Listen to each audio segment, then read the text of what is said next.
I used to clean houses, and today I'm trying to find out if there's life in another planet. My name is Diana Trujillo, and I work with robotic arms to collect samples on Mars. What we're trying to do is to rover around the surface of this unknown planet to try to find out if at some point there was life on the surface of Mars. On the robotic arm, we have two very interesting instruments. The robotic arm is actually right behind me. We will use the arm to place those instruments or the drill that will collect the sample, which are the ones that will be analyzing the terrain and helping us understand what is it composed of and understand if there was some traceability of life. And I feel like such a lucky person to be working on this.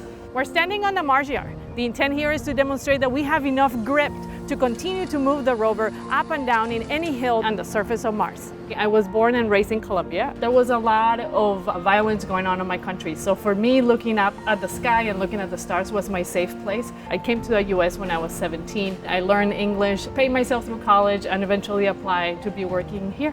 We spend lots and lots of hours here testing everything from how it should be moved, from how we're going to configure it. This is us trying to understand how we will use the hardware and the software to get it to do what we want to do on the surface of Mars. It is more about what your enthusiasm, your passion, and if you're determined to do what you want to do in your life, you will find a way.